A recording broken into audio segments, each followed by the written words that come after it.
каналынын жаңылыктарынын кечки топтому менен тааныштырабыз. Студияда кызматта Алина Абасова. Саламатсыздарбы? Бишкек-Ош жолунун 493-чакырымында 2 автоунаа кагышып 7 адам каза болду. Бул тууралуу Өзгөчө кырдаалдар министрлигинен билдиришти. Маалыматка ылайык 4-мартта түнү Бишкек-Ош автоунаа жолунда Honda Jazz менен Mercedes Vito автоунаалар кагылышып, кырсыктан 7 адам каза болуп, 6 адам жабыркаган. Жабыркаган жүргүнчүлөр Шамалды Сай шаарчасындагы ооруканага жеткирилди. Баткенде мурда 2 жолу сот жообуна тартылган Ички иштер министрлигинин атайын каттоосунда турган Крим чөйрөдө өз орду бар 32 жаштагы жаран Баткен шаарында жашынып жүргөн жеринен аныкталып кармалды. Бул тууралуу Баткен облустук Ички иштер министрлигинин маалымат кызматы билдирди. Маалыматка ылайык кармалган жаран буга чейин 20 февраль күнү 5 баш жылкы уурдап издөөдө жүргөн. Бул факты Баткен шаардык ички иштер бөлүмүнүн кылмыштардын жана жоруктардын бирдиктүү реестерине жазык кодексинин 200-беренеси менен катталып, сотко чейинки өндүрүш иши башталган. Аны кармаган учурда жанынан белгисиз маркадагы автомат, пистолет, бычак жана кара маска алынган. Алынган заттарга тиешелүү экспертизалар дайындалып, кармалган жаран убактылуу кармоо жайына киргизилген. Бүгүн Жогорку кеңештин жыйынында төрага Дастанбек Жумабеков министрлер жыйынга келбегенине нааразы болду. Комитеттин чечиминде министрлер өздөрү кетсин деп жазылган. Жарым жылдан министрлердин орун басарлары келип жатышат. Бул маселе өткөндө эле катуу талкуу болгон. Алар кайда жүргөнү боюнча кат түрүндө билдирсин. Биз министр кайда жүргөнүн кайдан билебиз? Ушундай пунктуалдуу мыйзам талкууланып жатканда министрлер келбей коюшту, деди төрага.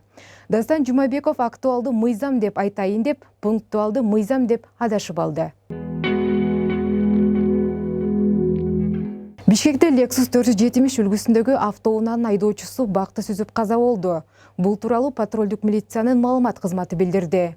Маалыматка ылайык, айдоочу рулду башкара албай Toyota Land Cruiser, Honda Step Wagon жана Audi автоунааларын сүзүп, бакты барып сүзгөн. 67 жаштагы айдоочу каза болду. Чүй облусунда Сокулук районунун тургуну бир тууган агасын өлтүргөн. Бул тууралуу факт кечиге аталган облустун ички иштер башкы башкармалыгы билдирди. Маалыматка ылайык 58 жаштагы жаран ооруканага бычактан жаракат алып түшкөн. Ал өзүнө келбей каза болгон. Шектүү катары 52 жаштагы маркумдун бир тууган иниси кармалган. Тергөөнүн маалыматы боюнча маркум менен шектүү спирт ичимдигин ичип отурушуп, уруша кетишкен. Жыйынтыгында иниси агасын бычактап салган.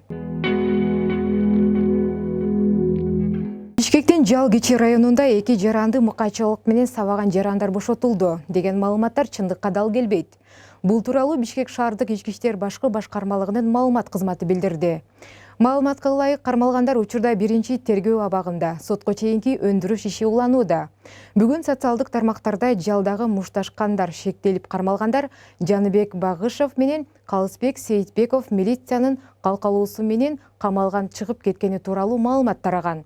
Эскерте кетсек, 2019 жылдын 28 августунда Бишкектин Жалгичи районунда Ахунбаев менен Курчатов көчөлөрүнүн кесилишинде дүкөндүн жанында 2 жаран катуу сабалып, ооруканага жаткырылган.